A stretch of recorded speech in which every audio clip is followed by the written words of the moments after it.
Bienvenidos a Tu Conversa de Miércoles, la sección de entrevistas de Pan con Caviar Podcast. En nuestra primera edición está con nosotros Alan Rivera, quien es filósofo político por la PUC, periodista con 25 años de experiencia tanto en Perú como en Estados Unidos. Tiene una certificación en políticas públicas por la Universidad de Oxford y una certificación de marketing digital en la Universidad de Cornell. También es militante aprista desde los 16 años. ¿Qué tal, Alan? Hola, ¿qué tal, Fernando? ¿Cómo estás? Muchas gracias por la invitación y acá estoy para contestar tus preguntas en esta conversa de miércoles. Está bueno el nombre. Bueno, para empezar bueno, hemos visto que el gobierno ha tratado de hacer múltiples anuncios o medidas para tratar de mitigar la crisis económica que está viviendo ahorita nuestro país. Entre ellos anunció subsidios al GLP, el bono Yanapay. ¿Usted considera que esto es una medida acertada o que simplemente el gobierno está parchando con medidas fáciles para evitar críticas? ¿Qué nos podría decir, Alan? Bueno, he visto que en primer lugar ellos han llegado haciendo una serie de trampas y triquiñuelas para ganar en la mesa lo que no ganaron en el voto. Eso con la anuencia de la OMPE y el Jurado Nacional de Elecciones que estaban simplemente tomados por la izquierda, por la falsa izquierda, ¿no? La izquierda caviar que hay en el Perú, esa izquierda que ha estado gobernando desde el gobierno de Ollanta Humala. Entonces, estos últimos 10 años han sido un desastre en la economía. Hemos venido en picada después del gobierno de 2011, que terminó en 2011, que fue la etapa entre 2006 y 2011 en que más creció el Perú.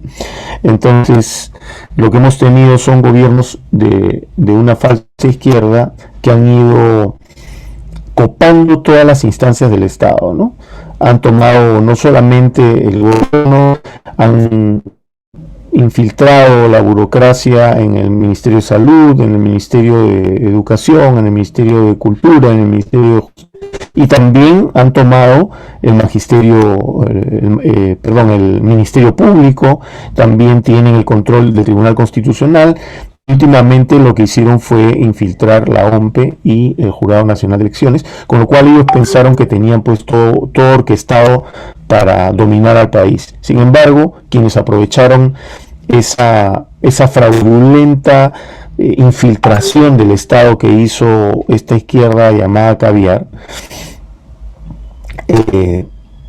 fueron los del lápiz, ¿no? Que fue la izquierda radical, que en realidad es el neosenderismo, ¿no? El senderismo que no pudo ganar por las armas, se han metido al tema político, han infiltrado instituciones como por ejemplo el SUTEP a través de CONARE, con el Movadef, a través de una serie de organizaciones que están metidas en Movadef, por ejemplo, en más de 250 miembros de Perú Libre son de Movadef, ¿no? Y en CONARE, que es quien apoya a Pedro Castillo, está totalmente lleno de gente de Movadef. O sea, es un brazo, una frente de fachada, como se dice en política, de Sendero Luminoso, del neosenderismo, ¿no? El senderismo que ya no está tomando las armas, sino con las mismas ideas decimonónicas de gobierno. Hice esa introducción, ¿por qué? Porque simplemente en la aplicación de las políticas que ellos van a hacer son absolutamente pues asistencialistas y buscando simplemente dar dinero, dar dinero, dar dinero y dar dinero. Por ejemplo, a través de un decreto supremo se declaró en estado de emergencia del agro, ahí el Ministerio de Agricultura bajo Pedro Castillo, y lo que han hecho es regalar fertilizantes por 200.000 millones de dólares, ¿no? Por 200 millones de dólares.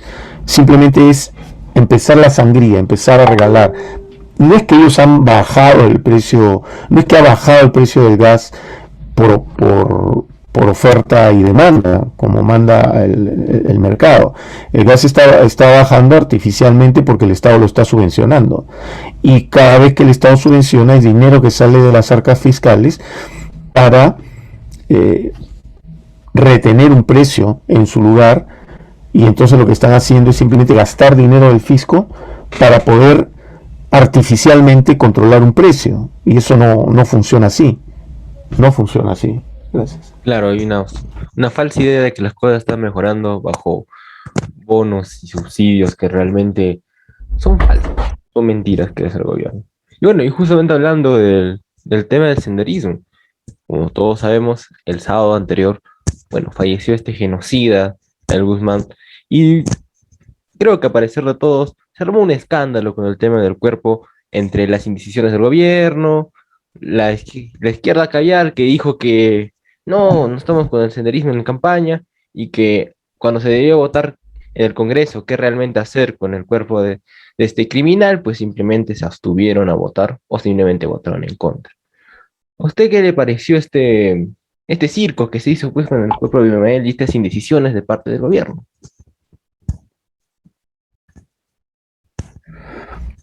Bueno, a ver, como leí en un post, ¿no? Si un gobierno no sabe qué hacer con un muerto, menos va a saber qué hacer con 33 millones de peruanos, ¿no? Obviamente ellos no quieren incinerar el cuerpo de Ismael Guzmán y tirarlo a una fosa común, o tirarlo al mar, o tirarlo a un cerro, donde sea, para desaparecer todo vestigio físico de lo que fue el peor genocida de la historia del Perú. ¿Por qué? Porque ellos son neosenderistas, está clarísimo, ¿no? O sea, los únicos que se oponen a que se ponga en su sitio, a que se hagan las cosas correctamente con algo que ha destruido la paz del Perú por más de 20 años, son ellos. ¿Quiénes son? Pedro Castillo, Vladimir Cerrón, Guillermo Bermejo, Guido Bellido, Ibero Maraví. Ellos son neosenderistas, son senderistas, han participado en acciones subversivas en el pasado, han hecho apología del terrorismo, hacen apología del terrorismo. Entonces ellos no se atreven porque saben que cuando se salgan del poder más radicales, les van a cobrar cuentas, les van a pasar la factura. Entonces ese es el punto, esa es la realidad. Y entonces lo que tenemos es un gobierno timorato, un gobierno que es prosenderista, pero profiere frases ambiguas y a veces hasta las realistas, pero solo por salvar las formas. Pero en realidad son eso, ellos son neosenderistas. Otra vez vuelvo a lo mismo. ¿Por qué? Porque lo que la gente tiene que entender en el Perú es que ellos no pueden estar en el poder. Uno, porque llegaron con trampa, llegaron con fraude. Un fraude al lado por la izquierda caviar que ha gobernado por 10 años y ha destruido la economía del país, sobre todo en los dos últimos regímenes que tuvieron, que fue de Vizcarra y el de Sagasti. En tercer lugar, porque son neosenderistas, hacen apología al terrorismo y eso está penado por la ley. Ellos han sido traidores a la patria. Entonces, lo que hay que hacer es que el Congreso los tiene que vacar, convocar a elecciones nuevas y tenemos que volver a recuperar al gobierno del Perú para los peruanos. Claro. Y bueno, como bien sabido, también el presidente Castillo se ha ido tanto a México como a Estados Unidos para cumbres de la ONU y la cumbre de la CELAC. Justamente el sábado anterior estuvo en la cumbre de la CELAC. ¿Usted cómo vio su participación? ¿Y qué le pareció tal vez la frase filosófica que nos dio del hecho concreto que falta concretar o algo así? Realmente pues es una vergüenza, ¿no? Tengo amigos, por ejemplo, de Guatemala, de Estados Unidos, que me han escrito, de México, ¿no? Yo trabajo tanto con México y con Guatemala sobre todo. Me dicen, oye, tu presidente, qué lujo, burlándose, ¿no? Porque no se trata aquí además no solamente de burlarse de su ignorancia y su falta de capacidad para poder articular una idea, aunque sea coherente, aunque sea una, ¿no? O sea, no tiene ni una sola idea coherente. Tal no se entiende al final lo que quiere decir. Eso es una vergüenza para el país. O sea, los peruanos no merecemos a ese tipo, disfrazado además con un sombrero, que es español, y además una ropa que viene de China, pues con el cuello Nerú, ¿no? De Mao. O sea, realmente queriendo además hablar de que las etnias Shipibo, Conibo, Quechua, Aymara y tal nunca han sido reconocidas en 200 años y nosotros estamos reivindicando. No está reivindicando nada, pues. El Perú es un país mestizo. El Perú es un país mestizo, es un país cholo. Nosotros los peruanos somos cholos. Esa es la raza peruana, la raza chola. ¿Qué es la raza chola? La raza mezclada de españoles, serranos, indígenas, nativos de la selva, del oriente, de todas las razas.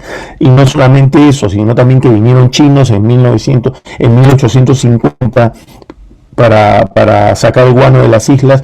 Vinieron 50.000 chinos y esos 50.000 chinos se mezclaron con peruanos que estaban ya mezclados, mestizos con español. O sea, tenemos todas las razas. El propio presidente que dice reivindicar la raza se apellida Castillo.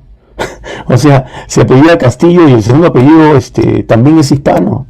Y Vladimir Cerrón también tiene apellidos hispanos. O sea, somos la raza mestiza, somos un solo Perú. Y hasta que no se entienda eso, un grupo de resentidos minoritarios, que es una gran minoría, que tienen una vida fracasada y que solamente saben reclamar y reclamar y reclamar y pedir y pedir y pedir, van a seguir con esa cantaleta de que hay... En Perú no reconoce. Claro que en Perú, o sea, todo el Perú está reconocido. Lo que pasa es que el Estado no ha llegado a una serie de peruanos en pobreza extrema y no ha podido reivindicar a la gente para que pueda tener oportunidades de trabajo digno y con ello generar riqueza y con ello crecer, ¿no? La idea es que cuando crece la economía tiene que ser como la marea, el agua del mar, ¿no? Cuando crece la marea, todos los barcos suben, el grande, el mediano y el chiquito. En el Perú, ¿qué ha pasado?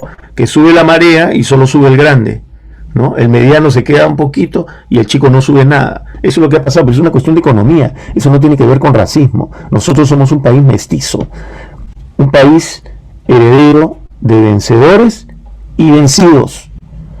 Nosotros no somos un país donde los indígenas son otra cosa y el mestizo otra, y que hay blancos y cholos y serranos y selváticos. Eso no es así. Todos somos iguales. Todos tenemos. El que no tiene de inga tiene de mandinga, dijo un gran escritor peruano.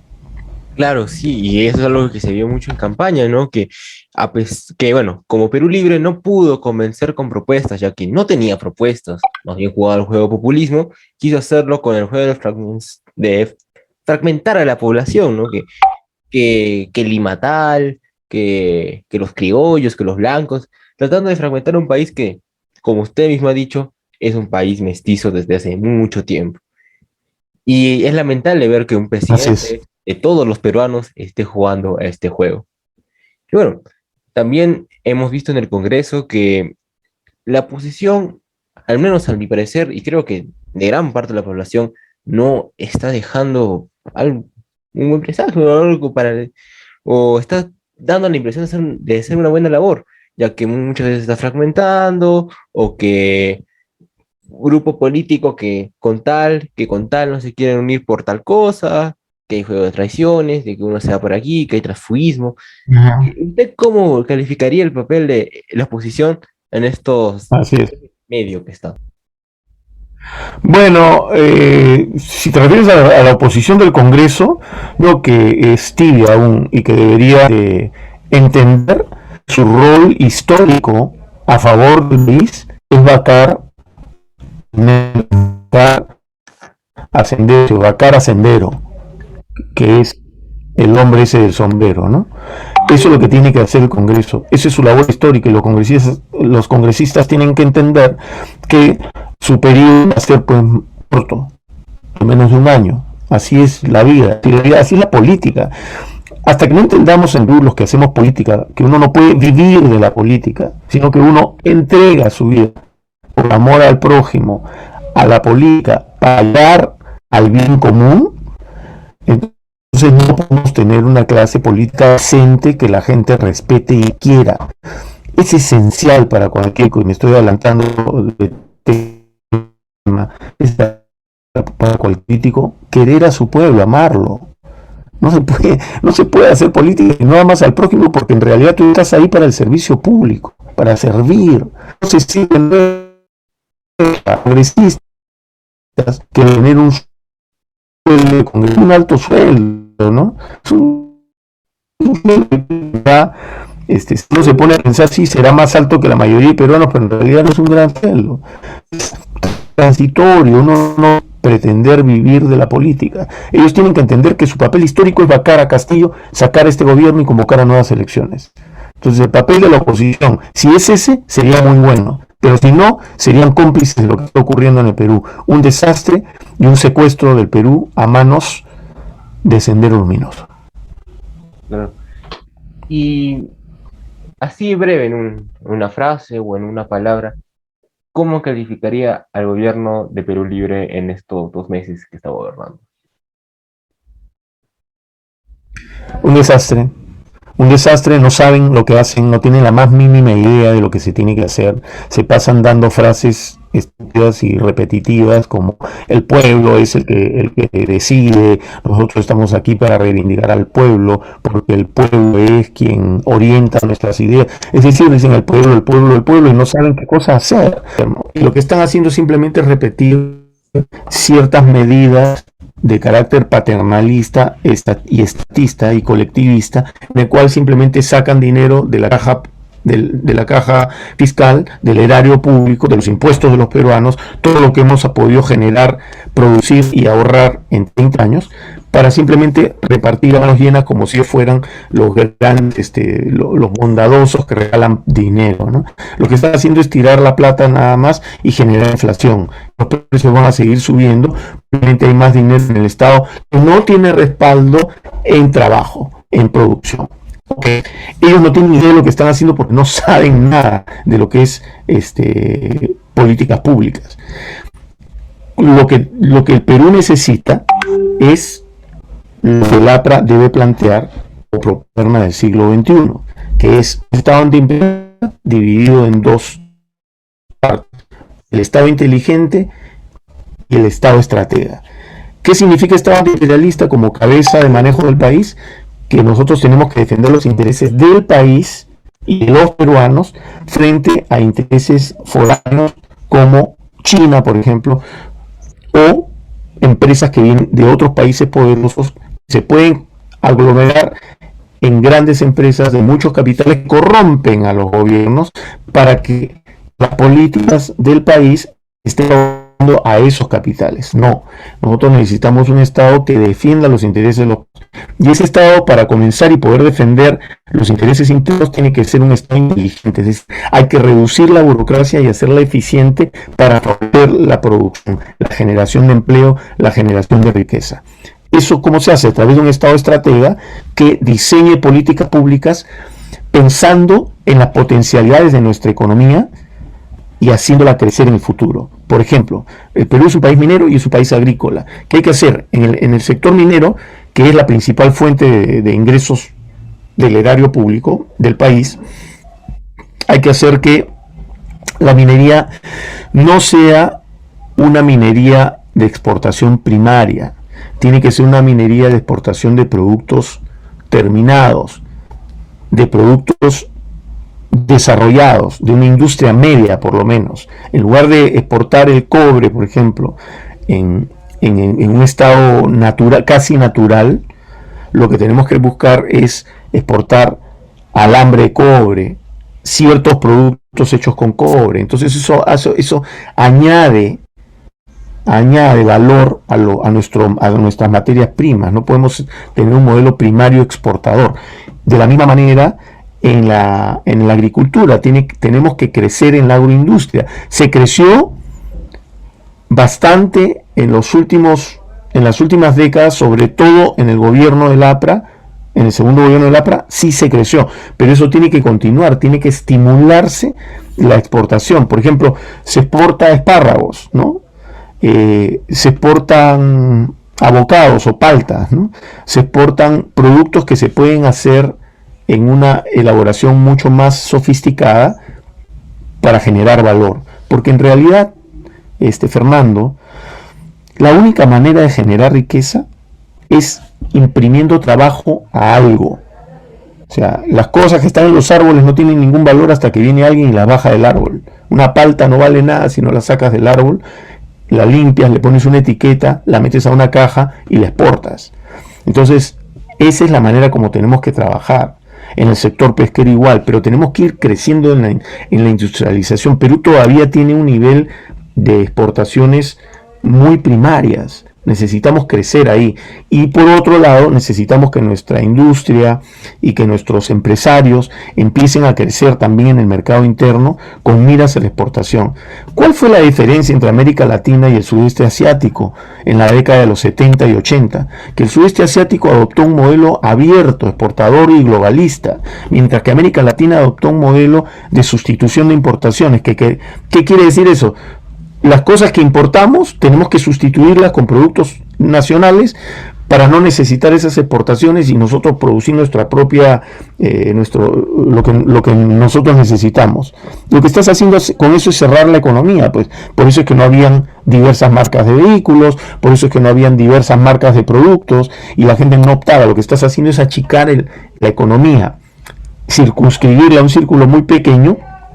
Y cuando la economía no se expande, entonces no se expande la riqueza, pues está cerrando la posibilidad de que haya trabajo. Lo puedes generar artificialmente. En un inicio, tú tiras toda la plata que tenemos en ahorros, por ejemplo, agarras 40.000 millones de dólares y lo metes en la economía, y en un inicio eso va a crecer, pero después eso se va a deprimir. ¿Por qué? Porque estás metiendo artificialmente dinero que no tiene un respaldo en trabajo, en generación de riqueza. Ese es el punto. Esto es lo que están haciendo. El neosenderismo en el gobierno es destruir la economía porque están restringiendo la capacidad de trabajo de la gente. Tú no sacas nada regalándole plata a la gente, lo que tienes que hacer es generarle un trabajo. En lugar de regalar bonos por hacer nada, por lo menos que pongan a la gente a hacer una zanja, a hacer, por ejemplo, limpieza pública, a hacer vías de canales de agua, o sea, empezar a hacer que la gente trabaje para que gane dinero.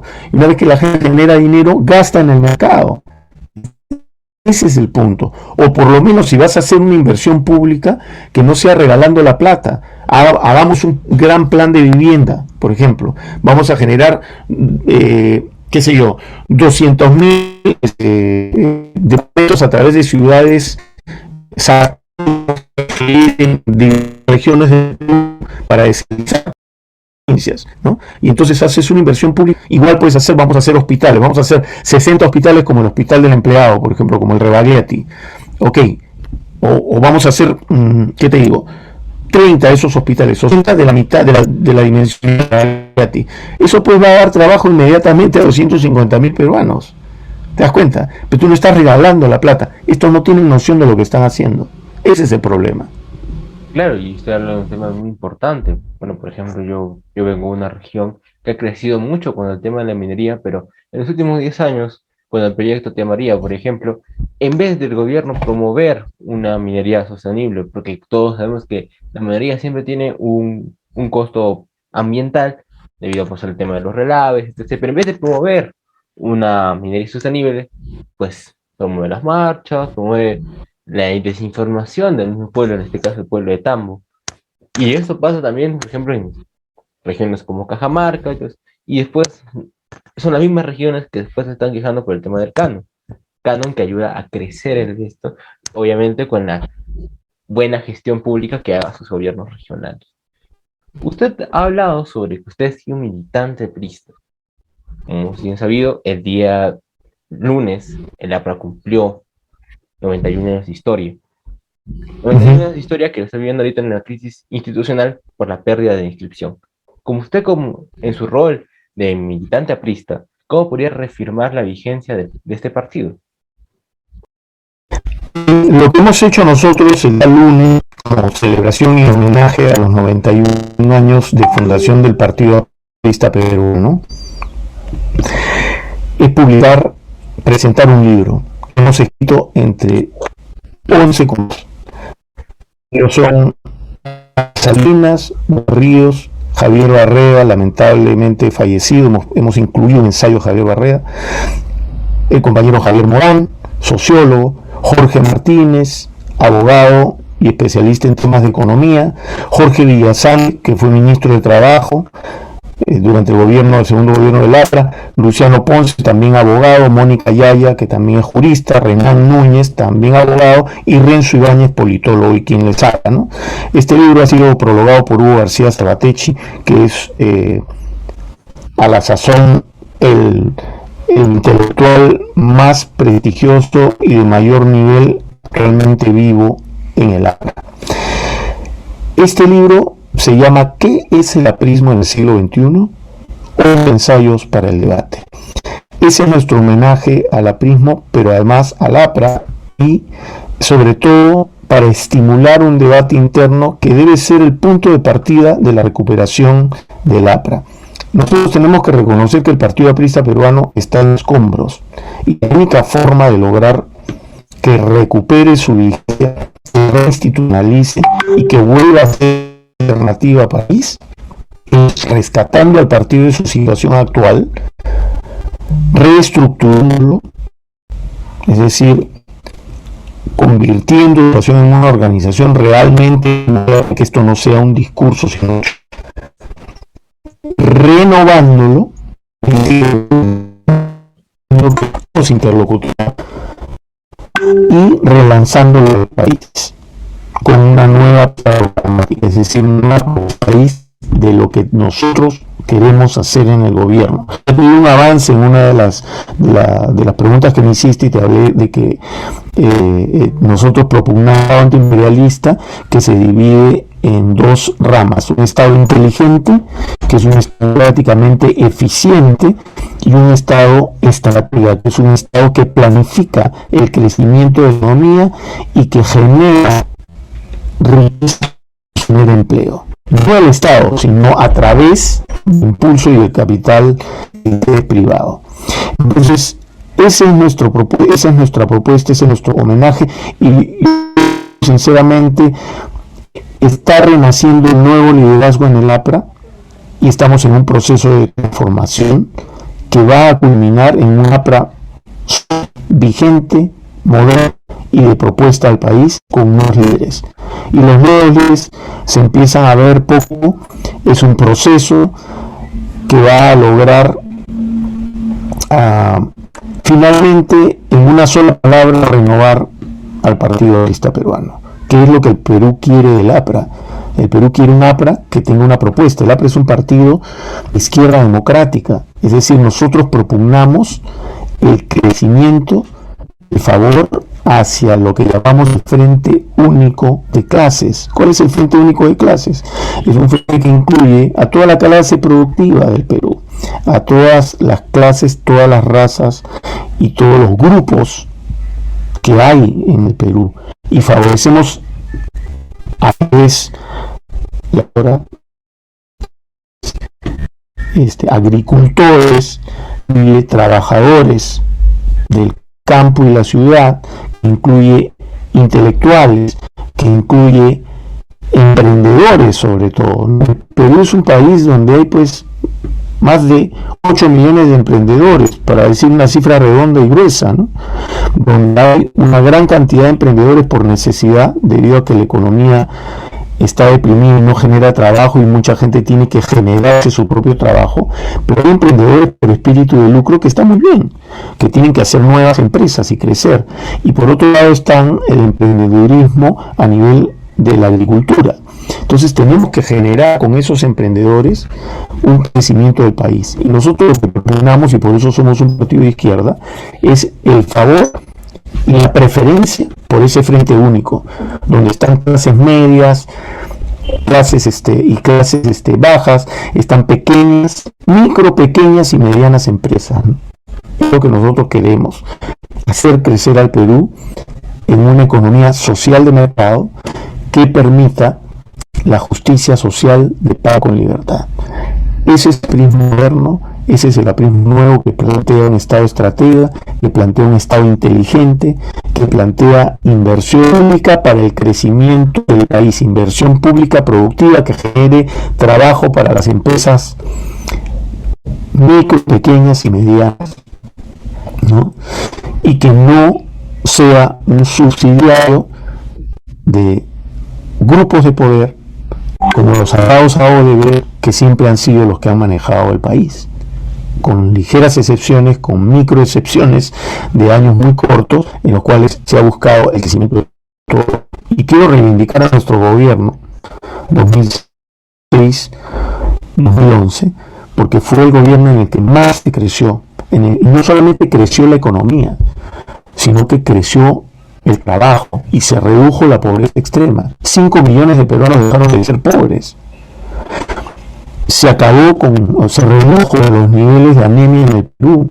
Entonces, cuando uno dice genéricamente, por ejemplo, que la derecha lo que sabe hacer es hacer crecer la economía, pero solo para un grupo, y que la izquierda no sabe hacer crecer la economía, sino que sabe repartir nomás el dinero hasta que terminan destruyendo la economía, el APRA sabe cómo hacer crecer la economía y redistribuir la riqueza para todos. Ese es el planteamiento del aprismo. Hacer crecer a los peruanos, no interferir en el sector privado, sino estimularlo para que crezca y simplemente lograr que haya una orientación del crecimiento para que haya prosperidad a través del trabajo. Esa es nuestra propuesta y eso es lo que nosotros queremos hacer como la nueva alternativa dentro del aprismo para que haya un APRA renovada que sea la alternativa que Víctor Raúl Haya de la Torre pensó para el Perú, para lograr la justicia de pan con libertad. Es decir, ni pan sin libertad, ni libertad sin pan, sino que queremos las dos cosas, pan con libertad. Esa es la propuesta del APRA moderna. Y bueno, para ir concluyendo, ¿qué mensaje le daría a la juventud para que se pueda animar a la política o pueda animarse a participar correctamente en la política? Bueno, yo le diría a los jóvenes que no hay otra manera de hacer política que no sea por amor al prójimo. La política debe ser practicada como un acto de amor al prójimo. ¿Por qué de amor al prójimo? La gente dirá, no, eso es cristianismo, catolicismo. No, mentira. El amor es la capacidad de entregar al otro. Eso es el amor. Es diferente a querer, pues, ¿no? En una relación, por ejemplo, la gente dice, yo te quiero, o sea, te quiero para mí, ¿no? Eso es querer, yo quiero. Pero amar es yo doy.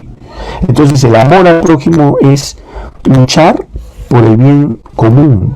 La política es la actividad que permite favorecer al bien común, y no puedes favorecer el bien común si no amas a tu prójimo, si no quieres que la gente esté bien. Entonces, los que quieran hacer política no se metan a la política si lo que quieren es vivir de la política. No, vivan de trabajo, vivan de su profesión o de su empleo, de su actividad, de lo suyo. La política es un acto de servicio público, y como acto de servicio solo se puede hacer por amor al prójimo. Entonces yo los animo a los jóvenes a que expresen su necesidad natural por la justicia social, porque todo joven tiene anhelo de justicia social, pensando en que la única forma de hacer justicia social es generando riqueza para el que no la tiene, no quitándose la que la tiene. Y de esa manera, pensando en el prójimo, pensando en que la gente debe estar bien, o sea, pensando en el bien común, por amor al prójimo, recién vamos a poder tener una clase política decente, que la gente respete y que la gente respalde. No como ahora, tener una clase política que en su mayoría, y no digo todos, ojo, que en su mayoría son gente que vive la política, no saben hacer otra cosa que llegar al parlamento o tratar de llegar al gobierno. Es así. Llegar a un gobierno, ganar una elección, llegar al parlamento, llegar a una alcaldía, llegar a una región, es la consecuencia de un trabajo, no es el objetivo. Un político probablemente esté equivocado cuando piensa solamente en las próximas elecciones. Un político tiene que tener un criterio de estadista, y un estadista es una persona no que está pensando en las próximas elecciones, sino que está pensando en las próximas generaciones, en los resultados de lo que va a hacer para los demás, por el bien común. Entonces yo les invoco a los jóvenes que piensen en el prójimo cuando quieran hacer política, y que tengan muy en cuenta que una persona que ingresa a la política es para dar, no para recibir. Bueno, agradecemos a Alan Rivera por aceptar de ser nuestro primer invitado en esta sección de Tu Conversa de Miércoles, y a todos ustedes por escucharnos. Muchas gracias a ti, Fernando, por esta conversa de miércoles, que realmente el nombre es muy original y muy inteligente, y realmente la conversa de miércoles ha sido una conversa muy agradable. Muchas gracias. Bueno, ¿cómo lo podemos encontrar a usted en las redes, Alan? Como Alan Rivera Prieto en mi Facebook, o me puede encontrar en mi Instagram también como Alan Rivera Prieto. En mi Twitter también ponen Alan Rivera Prieto y les va a salir mi Twitter, que es @AlanAldía. Y ahí estoy, y si quieren adquirir el libro, entren a mi Facebook, que ahí voy a anunciar cómo pueden adquirir el libro, que es El aprismo del siglo XXI, donde somos coautores con 10 compañeros más de muy alta categoría intelectual y profesional, donde estamos mostrando cuál es el nuevo liderazgo del APRA, qué es lo que pensamos desde el aprismo, los apristas que comenzamos a salir a la luz para reivindicar no solamente al Partido Aprista Peruano, sino y sobre todo al aprismo, que es el pensamiento creado por Víctor Raúl Haya de la Torre, que incluye una filosofía de vida, que es el espacio-tiempo histórico, es la filosofía aprista. El aprismo es un partido completo, es un partido que tiene doctrina, tiene ideología, tiene filosofía y tiene propuesta. Y eso es lo que nosotros estamos reestructurando en favor del país, por amor a los peruanos, porque queremos un Perú mejor, de justicia con pan y libertad. Muchas gracias. Bueno, recalcar que, bueno, es nuestro primer invitado y los estamos esperando la próxima semana en una nueva edición de Tu Conversa de Miércoles. Nuestras redes, tanto del podcast como los personales, estarán en la descripción. Muchas gracias. Muchas gracias.